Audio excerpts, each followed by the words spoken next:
Boa noite a todos, sejam muito bem-vindos a mais uma live do nosso episódio de Gente de Resultado de hoje. Trataremos do seguinte tema: construção e contabilidade. E por que esse tema? Nós vimos na semana passada que, para abrir uma empresa, a primeira coisa que o professor Danilo Léo orientou foi que vocês contratassem um bom contador. O contador não é só um contador, ele é seu melhor amigo. Gente, tributo pode matar a sua empresa. E antes mesmo de você conseguir abrir e rodar com sua empresa, você pode ter prejuízos que inviabilizem você seguir com seu negócio por desconhecimento, por escolhas equivocadas, por falta de domínio das informações necessárias. E quem pode trazer isso para você? Ninguém melhor do que um bom contador. E para a nossa live de hoje, eu convidei o professor Anderson Silva. Ele é diretor da Max Conte e especialista em contabilidade e direito tributário. Ele tem pós em gestão pública, em planejamento tributário. É professor das universidades Unijorge, Unifax e FAMAN. Enfim, currículo não falta para ele e conteúdo também não. Eu vou convidar ele agora e fiquem à vontade para fazer questionamentos. No final a gente esclarece as dúvidas e eu espero que vocês gostem muito. Um minutinho só que eu vou chamar ele.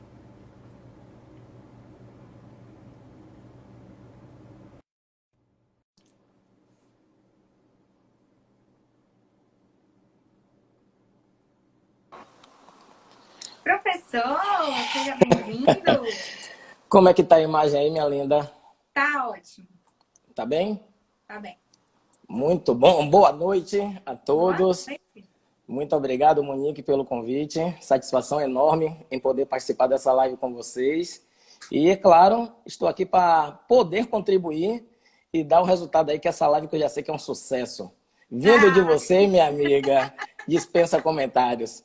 Estou à muito disposição obrigada. aí no que eu puder contribuir dentro da minha capacidade. É claro que a gente vamos fomentar aí uma grande live.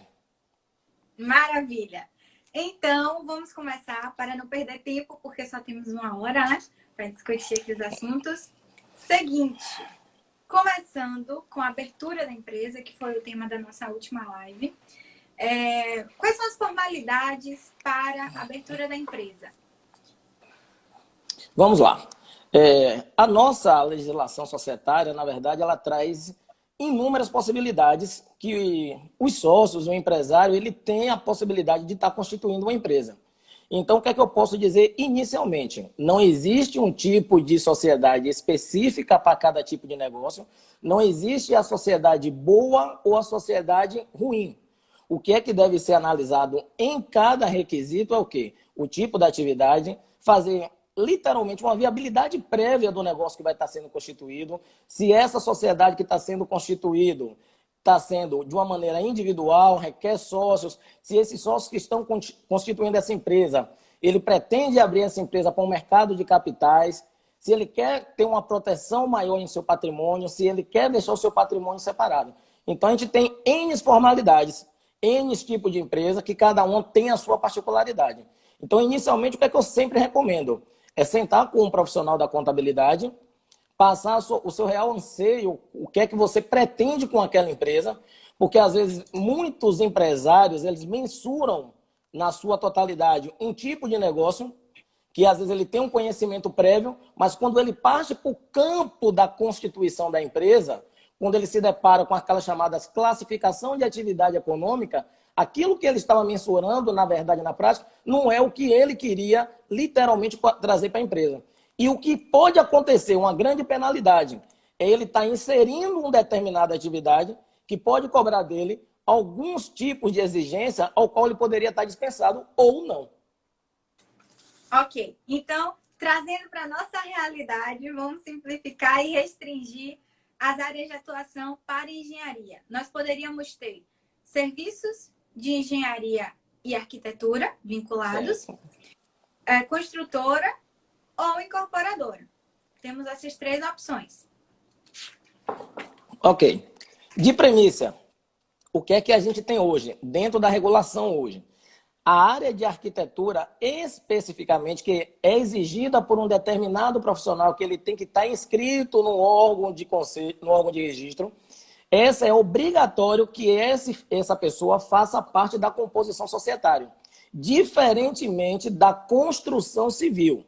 A construção civil você pode abrir por uma pessoa física normal, mesmo que ele não tenha qualificação técnica, ele pode estar constituindo uma construtora, porque não tem um órgão regulatório. Apesar que você que bem sabe, tem o CREA, que ele vai fiscalizar a execução da obra, mas no momento da constituição de uma construtora, eu posso, como contador, abrir uma construtora, eu posso pegar uma pessoa que é administrador e querer abrir uma construtora. Mas se eu for entrar nesse campo da arquitetura, obrigatoriamente tem que ser um engenheiro civil. Então, tem algumas regulamentações dependendo do tipo. Então, você trouxe esses 3 tipos aí. Dentro da construção civil, você pode estar constituindo a empresa. A EIRELI, que é a empresa individual de responsabilidade limitada.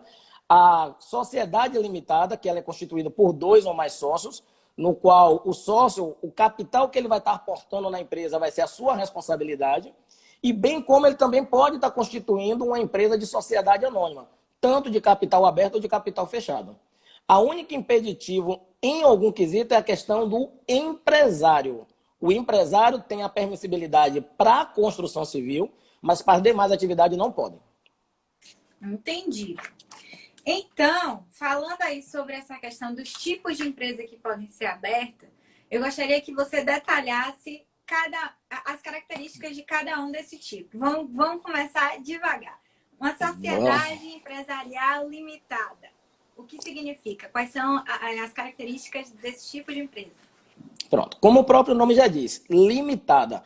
Ela traz uma limitação pela participação do sócio no capital da empresa. Ou seja, o que pode ser arrolado em um passivo futuramente, em uma repercussão judicial, vai estar ligado inicialmente no capital que o sócio aportou na constituição daquela empresa ou no percentual que ele tiver de participação daquela empresa perante aos seus ativos. Então, ele fica limitado diretamente à sua participação.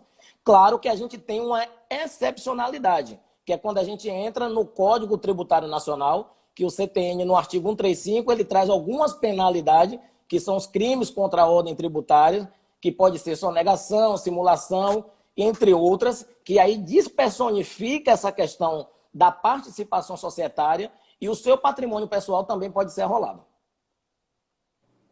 Entendi. No mínimo, 2 sócios, né? Pelo que eu andei estudando, para formar. No mínimo, 2 sócios, justamente. A limitação de sócios sem quantidade definida. Agora, se a gente tem a outra figura, que é a EIRELI, que é empresário individual de responsabilidade limitada. Essa é composto por uma única pessoa, como o nome já próprio diz, é empresário, só que ele traz simplesmente uma pequena diferenciação. Ele traz um regulador em cima do capital social. Para a constituição dessa empresa, o Departamento Nacional de Registro Comercial, ele exige que a constituição dessa empresa seja feita, no mínimo, com 100 salários mínimos para dar garantia a essa empresa. Então, para você que está pensando em abrir uma empresa, caso você não tenha um capital social comprovado no montante desses 100 mil, você precisa optar por um outro tipo de empresa, que poderia ser a limitada, sabendo que, para isso, você precisa ter, no mínimo, um sócio para constituir essa empresa. Correto? Isso, mas a gente tem agora também, inclusive, que começou a partir de julho de 2019, a Unipessoal, que é uma sociedade limitada também, ela equivale à EIRELI, só com pequena diferença. A EIRELI traz a regulação do capital social, que você tem que fazer a composição com, no mínimo, 100 salários mínimos. A Unipessoal, você pode constituir ela com a responsabilidade limitada, agora sem ter a necessidade de comprovar os 100 salários. Você pode abrir ela com 5 mil, 10 mil, com o capital que você dispuser. Mais interessante, então, essa modalidade. Com certeza. Aí, não conhecia. E uma das coisas que eu falo, Monique, para aquelas pessoas que, como se trata de uma sociedade nova, muitas pessoas às vezes perguntam, natureza jurídica, eu já fiz algumas pesquisas de natureza jurídica e ainda não encontrei a sociedade unipessoal. Qual seria a natureza jurídica de uma sociedade unipessoal? É a mesma natureza jurídica de uma sociedade limitada. Ele vai estar naquele código 2062, tem as mesmas personificações, a única coisa que muda é que vai ser composta por um único sócio, mas com a mesma responsabilidade limitada. Entendido. Dando continuidade aí, tem uma outra opção que seria empresa individual. Certo? Perfeito. O empresa individual. Quais características da empresa individual?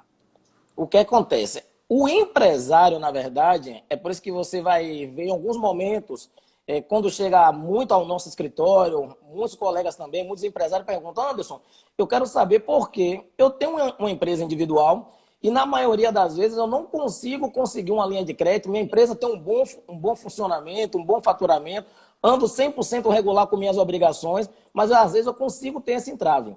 Porque o nosso direito jurídico, o empresário, ele é uma pessoa física equiparada a uma pessoa jurídica. Então, essa figura em duplicidade deixa uma interpretação dúbia. Por quê? A legislação, em um determinado momento, diz que o empresário ele não vai ter a responsabilidade do seu patrimônio. Só que quando você chega na legislação societária, ele diz o empresário responde pelo seu patrimônio em sua totalidade. Então, como a gente vai entrar, dependendo da discussão judicial, dependendo do tipo do processo, vai entrar em uma questão que o direito cabe a essa interpretação, aí cria-se a chamada insegurança jurídica para aquele tipo de sociedade. Esse é o único problema da questão do empresário. Não é esse reconhecimento, é uma equiparação como empresa. Entendi.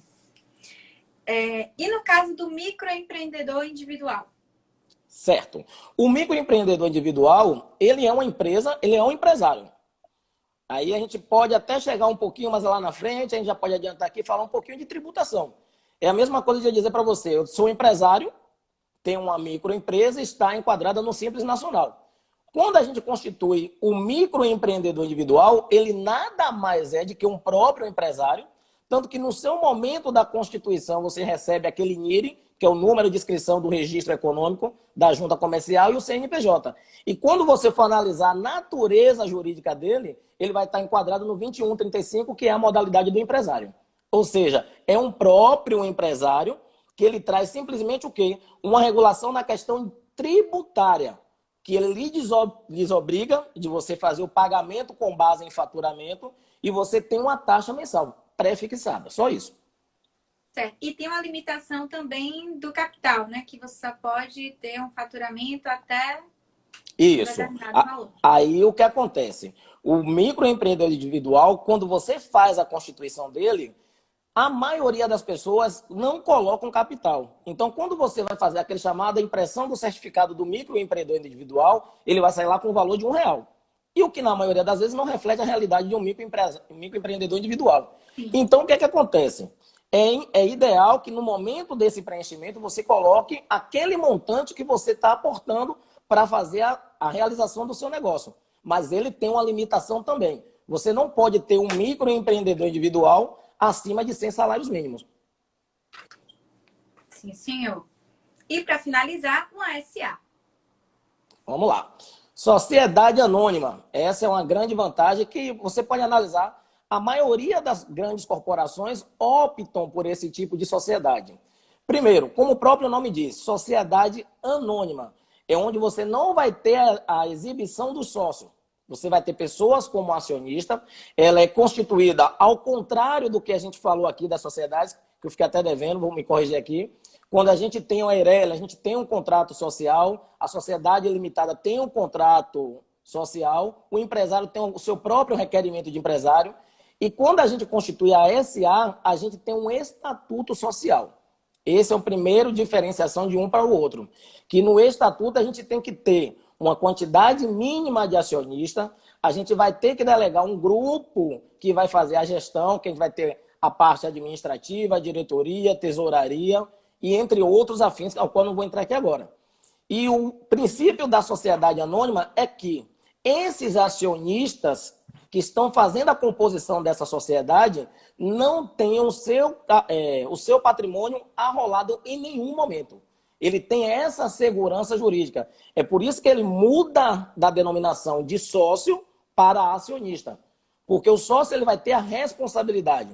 O acionista ele tem a responsabilidade? Tem, mas é uma responsabilidade de participação, não uma responsabilidade pelo seu patrimônio. Entendi. Bom, passadas as informações sobre os tipos da empresa, a gente entra na questão do porte. Porque existe muitas vezes essa confusão as pessoas não conseguem identificar que existe tipos de empresa, porte da empresa e regime de tributação. Misturam tudo. Perfeito. E aí, sobre o porte da empresa, a gente entende que existem 3 tipos de porte, né? Perfeito. O que acontece? A microempresa, só para o pessoal de casa acompanhar. A microempresa, a empresa de pequeno porte e a empresa de médio a grande porte. Vamos lá. Na verdade, a gente tem 3 tipos de porte de empresa. A gente tem a microempresa, que vão ser aquelas que vão estar enquadradas até o faturamento de 360 mil anual. As empresas de pequeno porte, que são de 360.001 até 4 milhões e 800. E as demais empresas, que são consideradas demais portes. A gente não tem o chamado grande porte. Porque o que é que acontece? Tem empresas que, vamos dizer, que ela tem um faturamento de 5 milhões. Na concepção daquele empresário, dependendo do tipo da sua atividade, ele vai dizer, rapaz, eu sou uma pequena empresa. Porque ele fatura 5 milhões. Onde ele vai ter concorrente dele que fatura 200 milhões. Então, para essa concepção dele de faturamento, ele se enquadra com uma empresa de pequeno porte. Mas para o enquadramento da Receita Federal, que nos traz essas 3 tipos de modalidade, microempresa, empresa de pequeno porte e demais porte, ele vai enquadrar de acordo com o faturamento.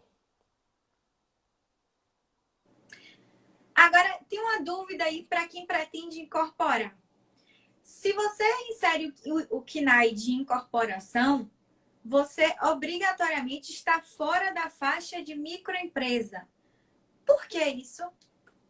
É porque pelo seguinte, existem alguns tipos de vedações. É a mesma coisa de a gente for fazer, de dizer da constituição de instituições financeiras.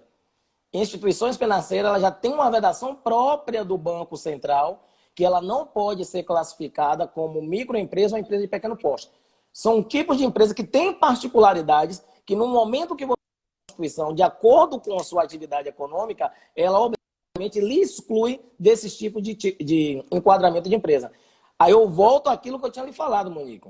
Vai muito da questão do momento que você vai fazer a viabilidade da sua constituição da empresa, no diálogo que você tem que ter com o profissional que está constituindo sua empresa.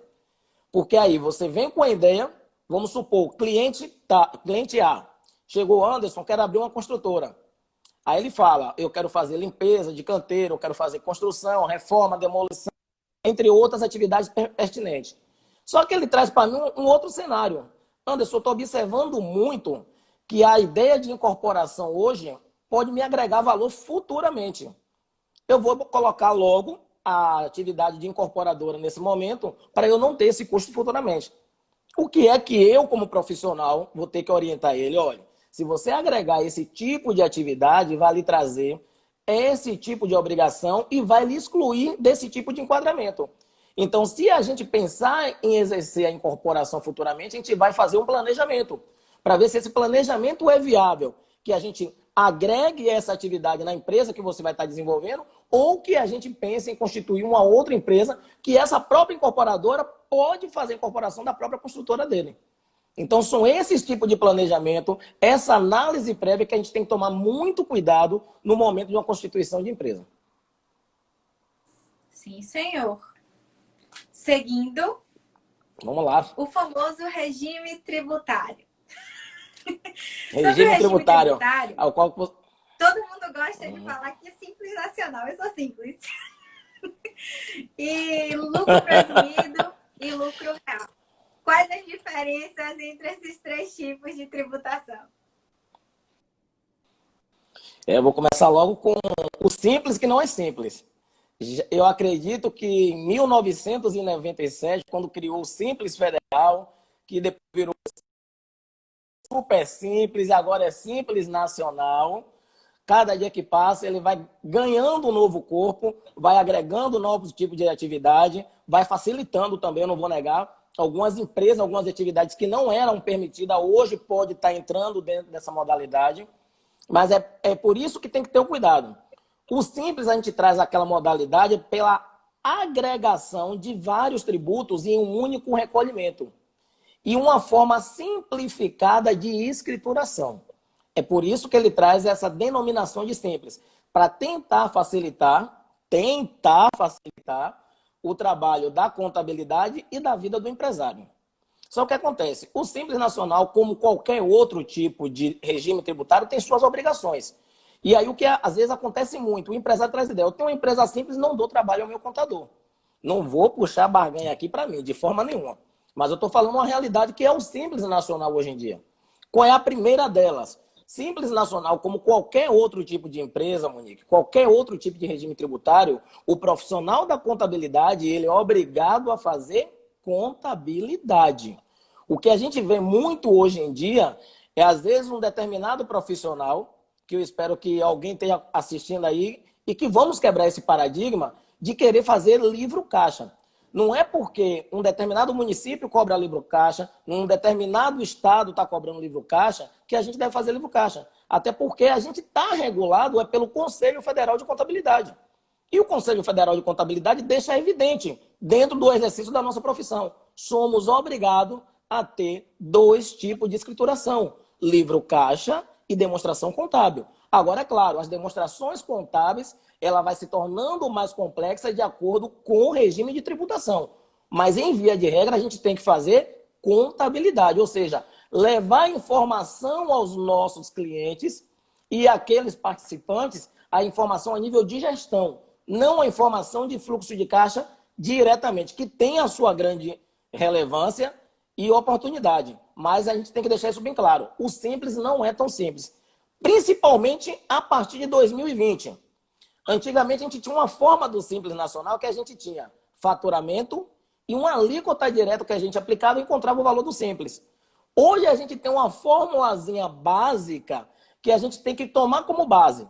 Faturamento dos últimos 12 meses anterior, proporcionalizar pelo faturamento do mês atual, tem uma parcela a deduzir, depois daquela parcela a deduzir, tem uma outra alíquota aplicável. Ou seja, a gente está analisando aí bem simplesinho, como é uma conta de matemática.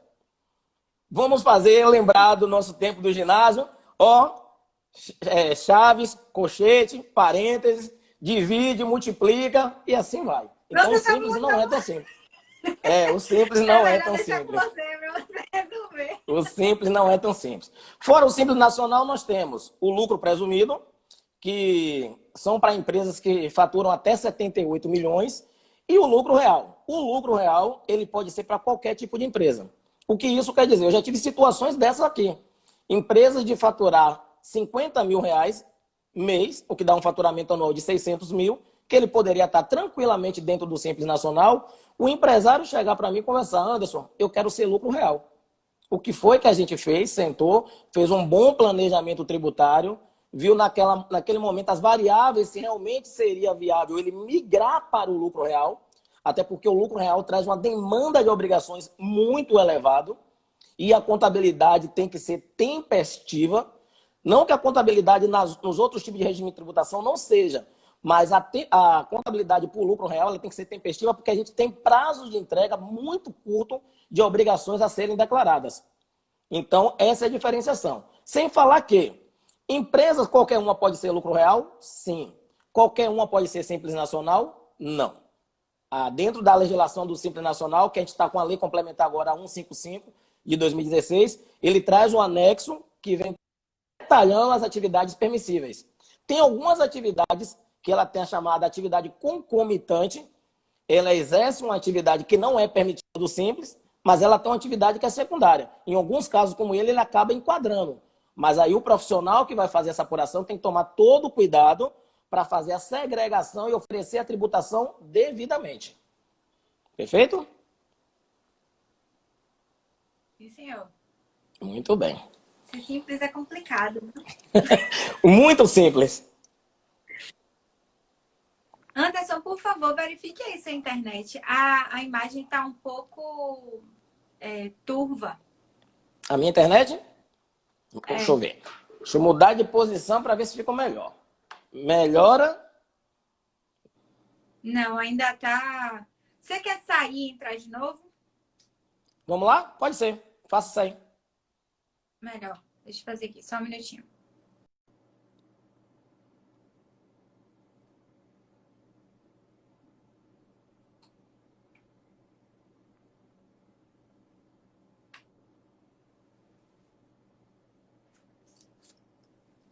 Vamos ver se resolve.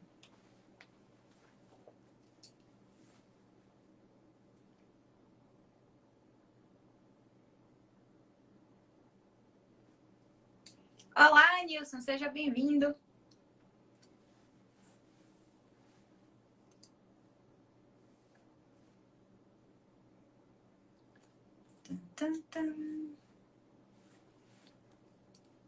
Um minutinho.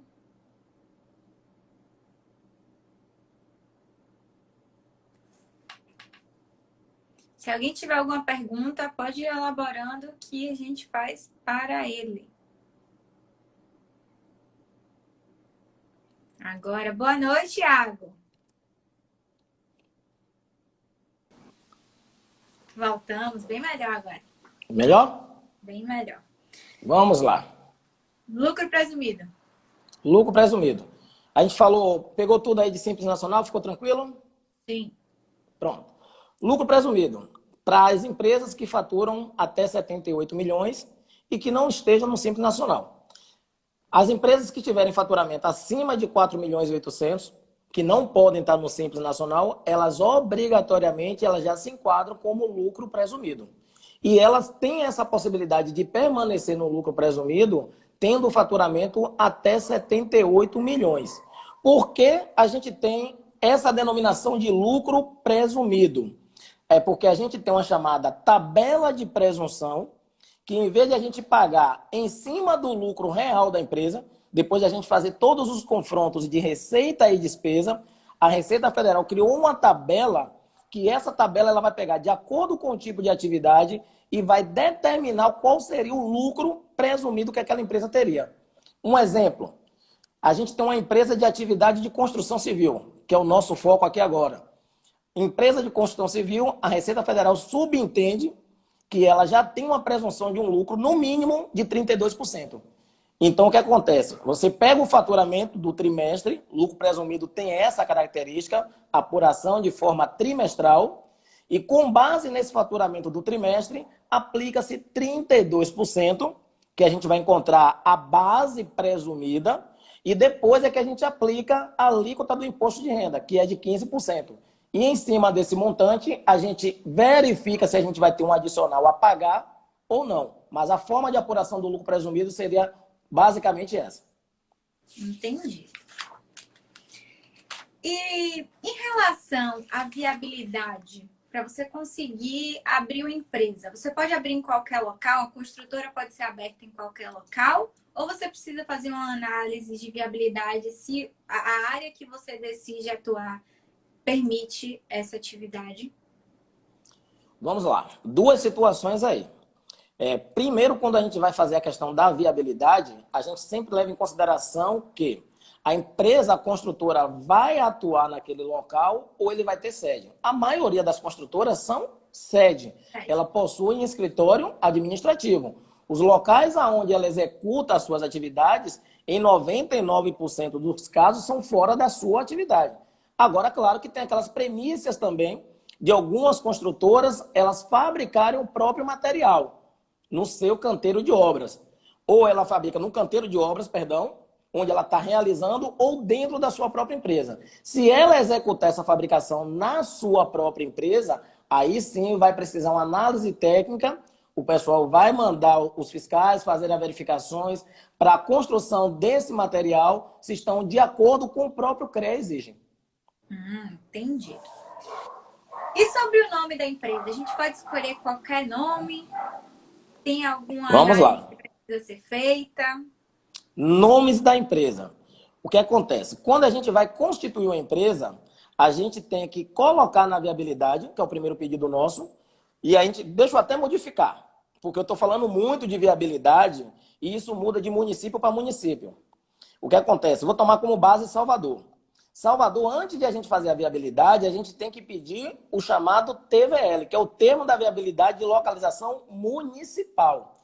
No TVL, você pode colocar o nome que você desejar. Na maioria das empresas, coloca o nome fantasia que ele vai querer aportar na empresa. É a mesma coisa. A Áspera, ele quer que saia lá o seu termo de viabilidade e localização com o nome Áspera. A prefeitura municipal já vai emitir, quando fizer a análise, dessa maneira.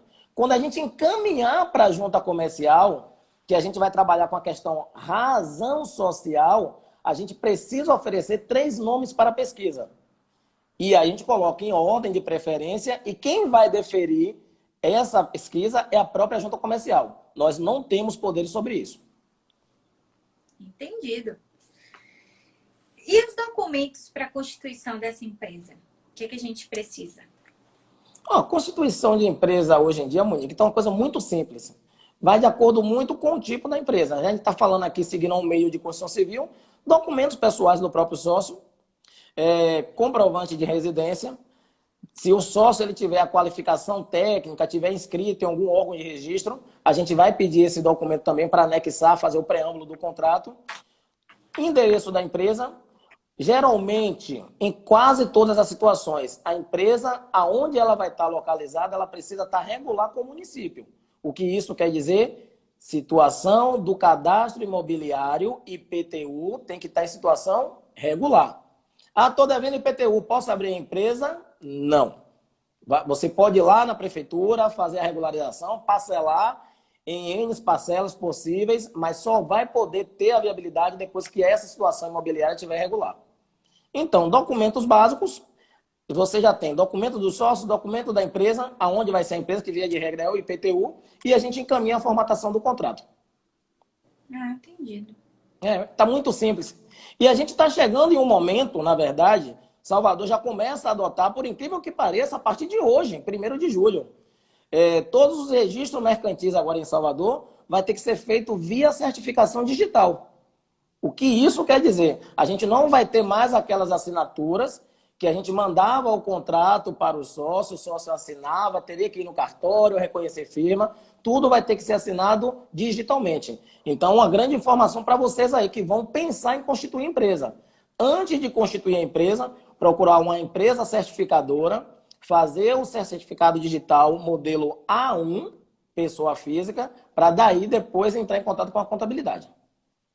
E você acabou de responder a minha próxima pergunta. Diga, meu bem. Certificação digital. Certificação digital. Só que isso foi o que você pediu. Agora, para conseguir essa certificação digital, o que é essa certificação digital, primeiramente? E como a pessoa pode conseguir essa certificação? Pronto. Certificação digital. É a mesma coisa de a gente ter hoje uma senha do banco. Quando a gente vai acessar um terminal eletrônico, a gente tem uma senha que é uma senha nossa impessoal e intransferível. O que muitas vezes a gente acaba acedendo a terceiros, o que é errado. Até porque se esse terceiro agir de má fé, quem tem a responsabilidade somos nós. Isso. Porque somos coautores da cessão disso aí. O que é que a Receita Federal e muitos outros órgãos hoje, a nível de segurança, criou? A certificação digital, que é uma certificação que tem como base ICP, que é um cadastro de criptografia de identidade.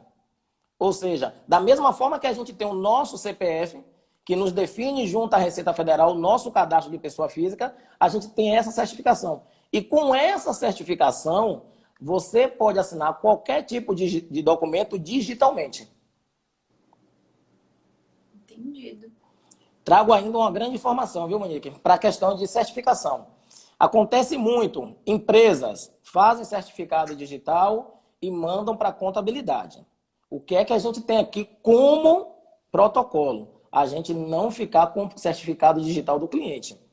Até porque a certificação digital, como eu acabei de falar, é pessoal e intransferível. No momento que você está com a certificação digital do seu cliente, você está entregando uma declaração e assinando como se fosse ele, já que não é ele que está validando, fica registrado o número do ICP da sua máquina, e ele futuramente quiser declarar que não autorizou, você pode responder por crime de responsabilidade.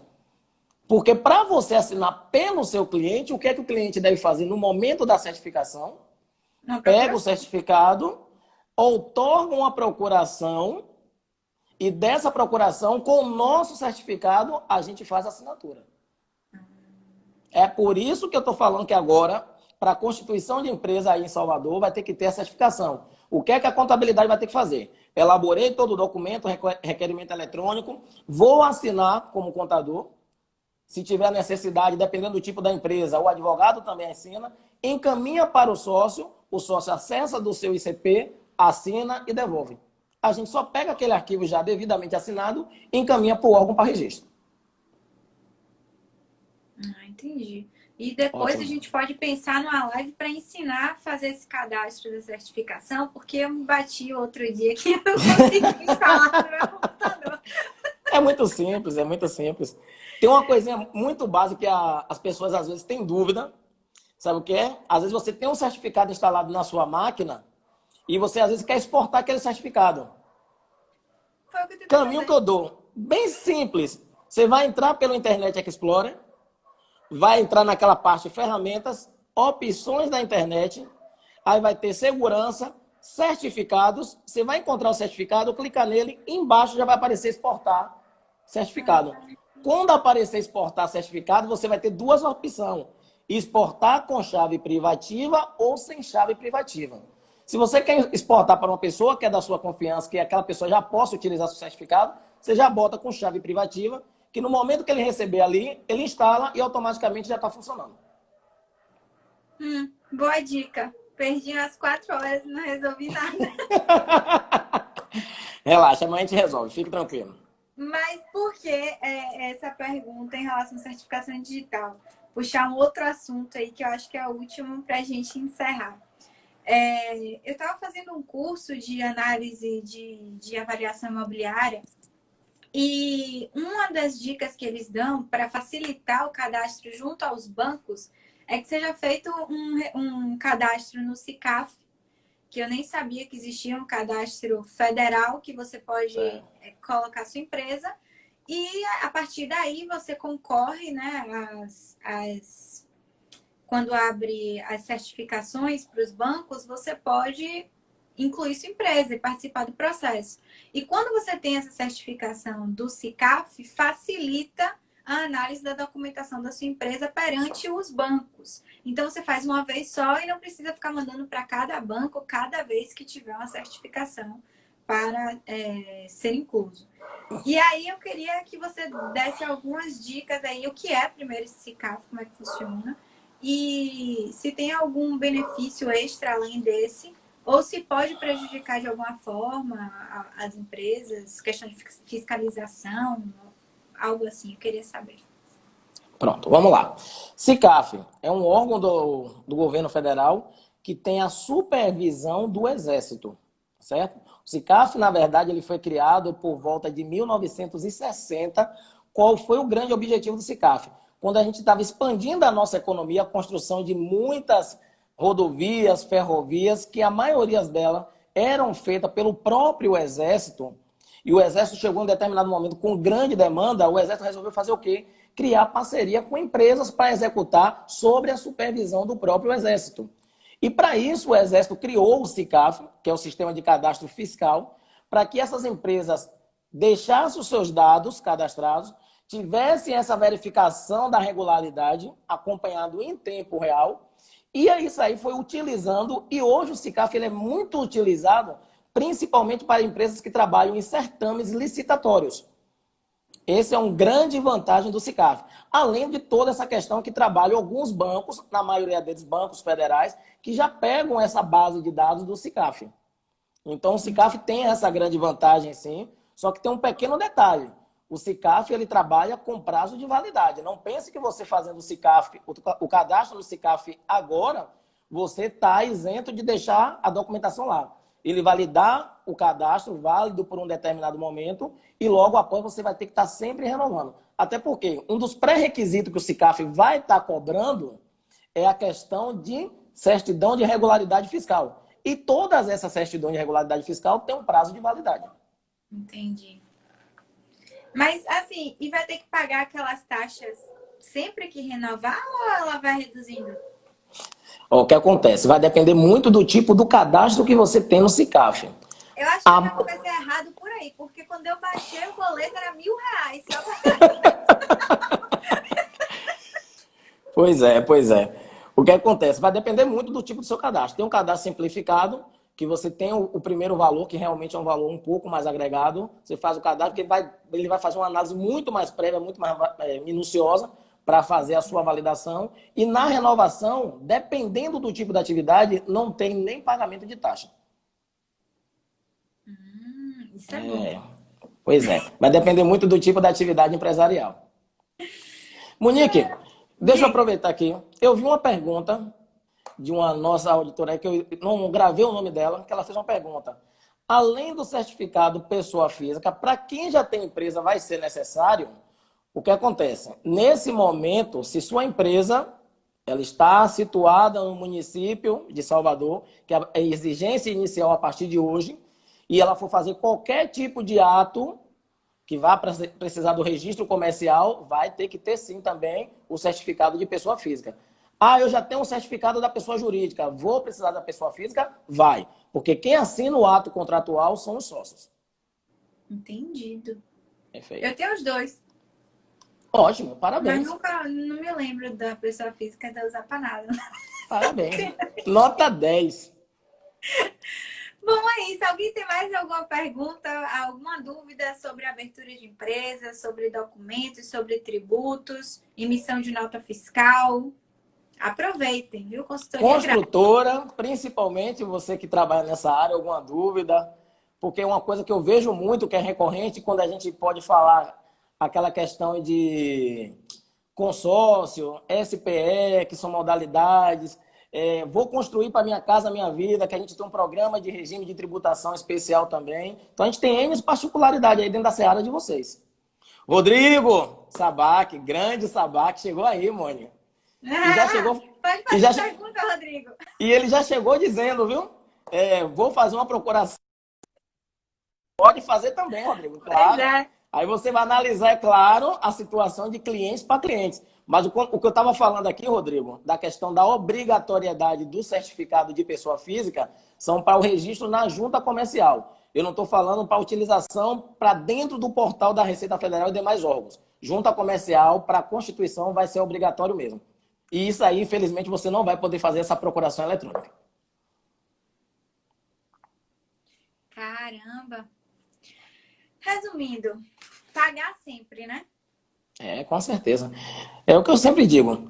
A gente está com duas searas aí, mãe. Você trouxe uma temática super interessante. Você trouxe dois momentos. O momento do profissional da área da construção civil, que a gente tem diversas áreas afins aí. A gente fala do engenheiro, a gente fala do mestre de obra, a gente fala do próprio pessoal da parte operacional, a gente fala de contratado, fala de terceirizadas, fala de certame licitatório. A gente tem um leque de oportunidades para falar de construtora, de responsabilidade técnica, responsabilidade civil, bem como a gente tem que trazer também a importância da contabilidade. Porque muitos veem, infelizmente, vem sendo mudado constantemente, graças a Deus, o olhar para a contabilidade de uma forma muito mais social, muito mais gerencial, sem ser aquela coisa do profissional que escritura, manda documento e principalmente impostos. Infelizmente, essa é uma grande realidade que muitos atribuem. O profissional da contabilidade fica sentado, gera imposto e me manda. Só me dá dor de cabeça. Não sabendo que, vou aproveitar logo o momento. E tributo mata, né? E como mata, e como mata. E uma gerência contábil é essencial, não somente para a apuração da sua questão tributária, mas para dar o contorno à necessidade que sua empresa precisa gerir em momentos de dificuldade como essa. Porque é normal a gente se deparar com muitos empresários hoje, que às vezes ele está com uma disponibilidade de caixa, ele não sabe o que é que ele faz naquele momento, se ele aporta, se ele faz uma retenção, se ele faz um investimento, ou muitos daqueles que estão precisando de aporte de capital não sabem qual o caminho que ele deve tomar, se ele deve tomar para custear a folha de pagamento, para gerenciar suas atividades operacionais. Então, vejam, a contabilidade ela vai lhe cercar de N informações e N segurança. Com certeza. E com essa questão da terceirização, Anderson, você acha que facilita um pouco o trabalho por você não precisar ter aquela despesa fixa com folha de pagamento e lançamento e social e os encargos que vêm? Até porque, quando a gente tem funcionário registrado, caso tenha algum acidente, e costuma ocorrer acidente, principalmente na construção civil, a gente sabe que também eleva a carga tributária, né? Perfeito. Só que a gente tem um pequeno detalhe. Dentro dessa questão da construção civil, quando a gente tem a chamada terceirização, que são os tomadores do serviço, a gente, na maioria das vezes, a gente vai ter a mesma responsabilidade social dentro do E-Social. A gente vai ter que estar informando, claro, de uma maneira muito mais simplificada, até porque, na maioria das vezes, quando a gente faz a contratação, a gente vai fazer retenção de alguns encargos. E essa retenção de alguns encargos nos traz essa obrigatoriedade de estar transmitindo informações também. Comenta um pouco sobre a redução do INSS na construção civil nas retenções e o ISS colocado mercadoria na nota fiscal. Vamos lá, Rodrigo. Você veio, viu? Muito bem. Muito bem. O que acontece? A gente tem a questão da retenção, sim, do ISS, do INSS pelas empresas, como eu estava falando aqui, das tomadoras de serviço, que ela segue aquela base dos 11%. Tem alguns outros casos que pode chegar a 13%, a 15%, mas via de regra 11% da automação. E o ISS, ele está colocando aqui, ISS colocando mercadoria na nota fiscal.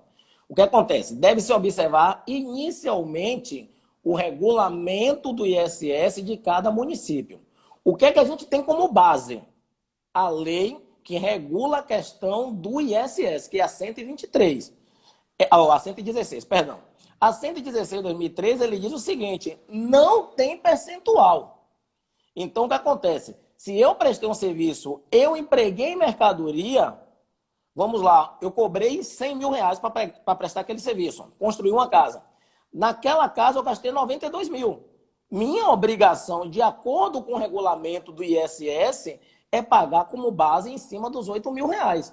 Só que tem algumas prefeituras que, de maneira que eu considero indevida, cria dentro do seu regulamento municipal o chamado fator impeditivo. Aqui em Feira de Santana mesmo, a gente teve vários embates com prefeituras aqui, que aquele limitou a utilização de, no máximo, até 40%. Empresa aqui já recorreu com medidas, é claro, medidas cautelares, já ganharam e estão trabalhando com isso. Mas as empresas que, infelizmente, não partem para esse ordenamento jurídico, que segue um regulamento municipal, por exemplo, aqui no município de Feira de Santana, vai ter que ter essa limitação, infelizmente.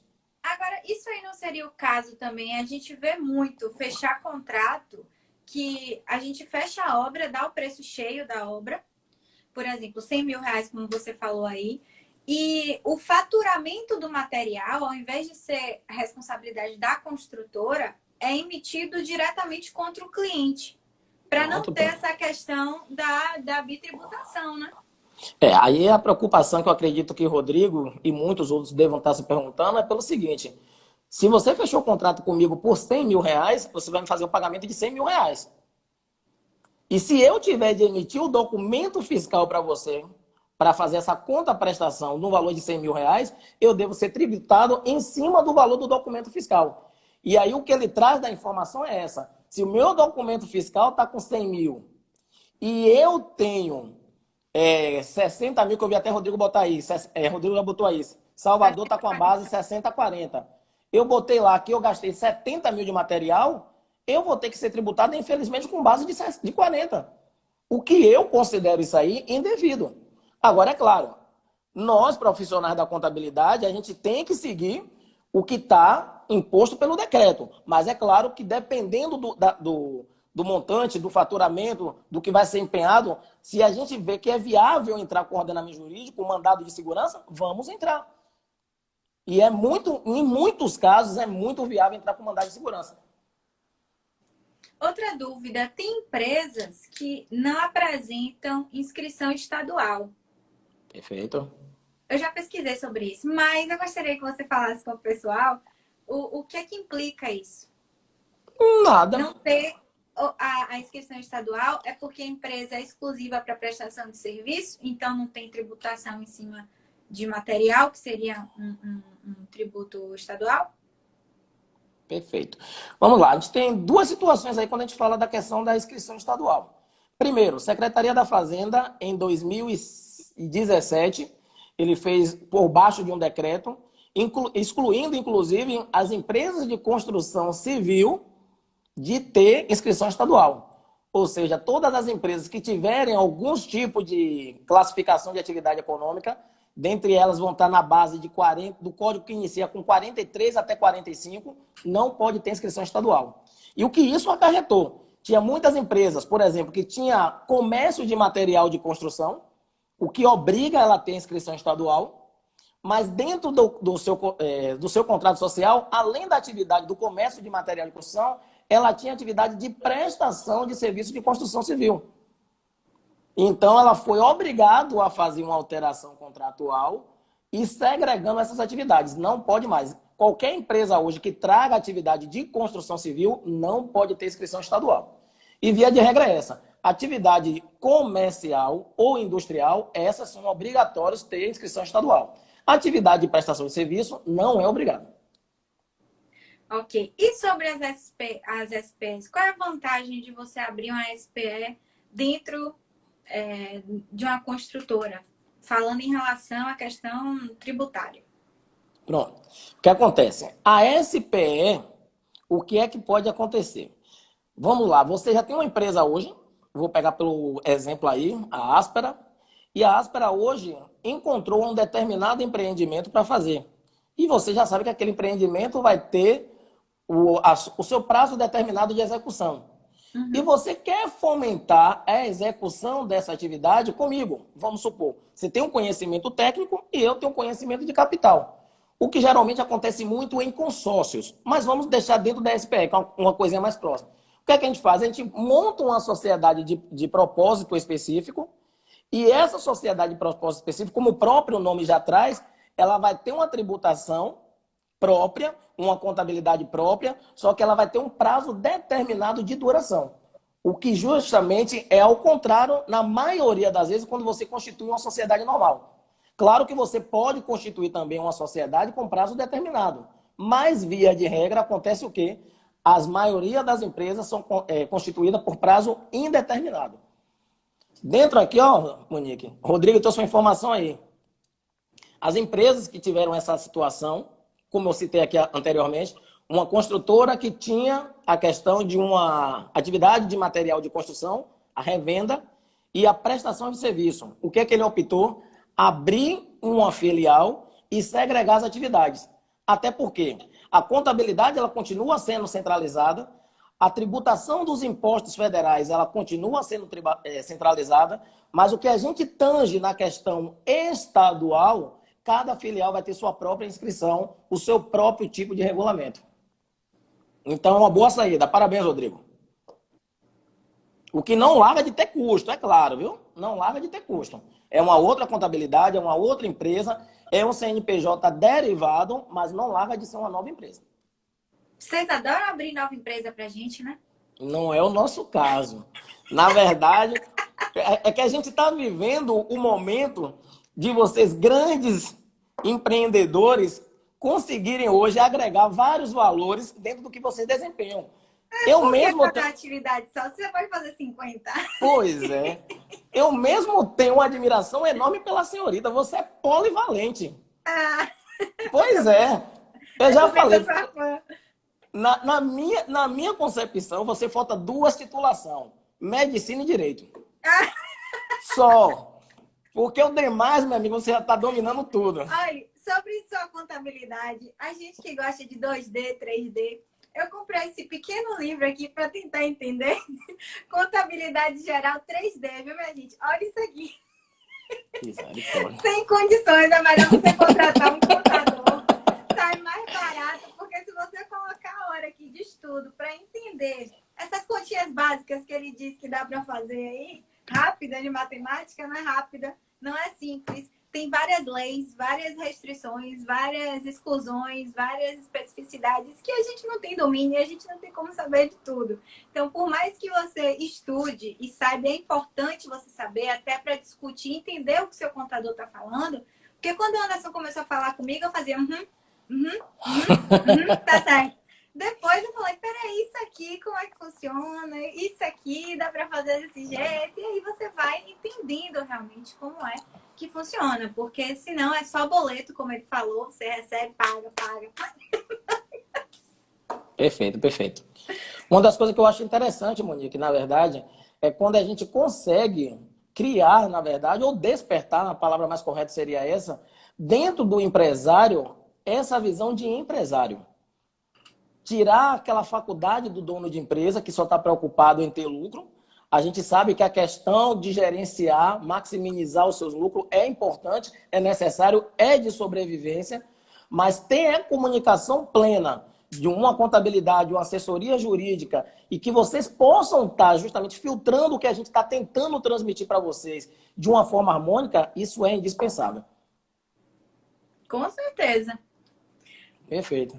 Só agradecer. Ó, o Muito Messi bem. fez uma pergunta aqui, ó. Rodrigo já respondeu. Vou abrir para todo mundo, eu sei, mas só para o pessoal que não está acompanhando aqui os textos, Pronto. querem participar. Pode ser aberto uma filial na mesma sede?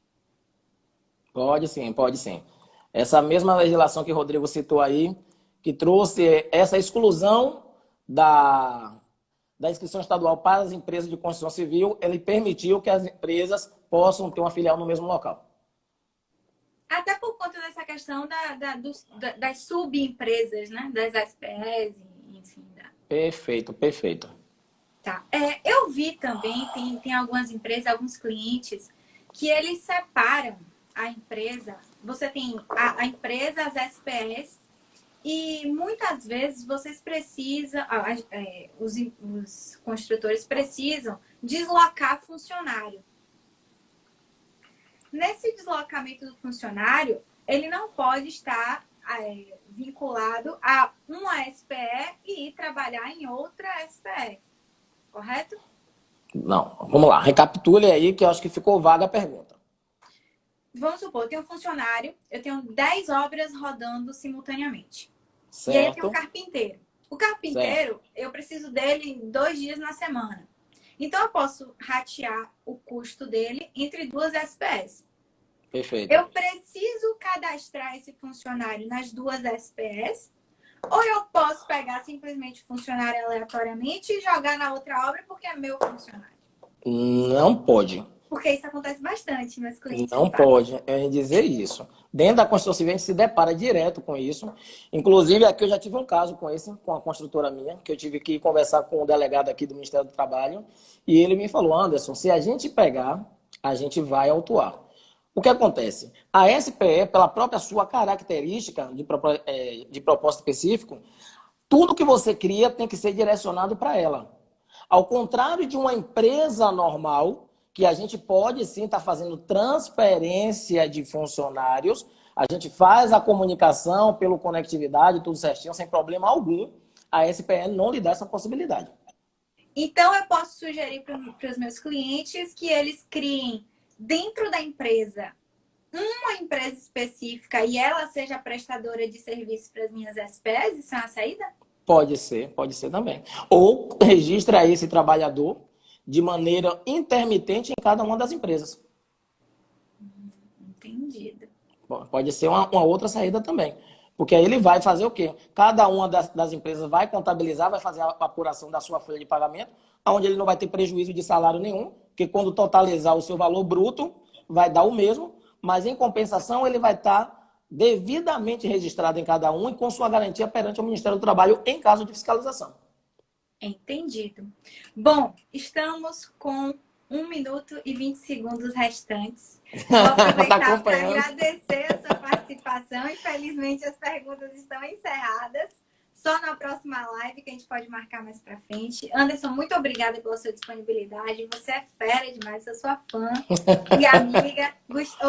Rodrigo, muito obrigada pela sua participação. A Sabac Contabilidade marcando presença aqui com a gente. Agradeço a participação de todos e deixo os minutinhos, tem 50 segundos para você fazer suas considerações finais. Vamos lá. Gostar de agradecer inicialmente a Deus por a oportunidade de a gente estar aqui nesse momento.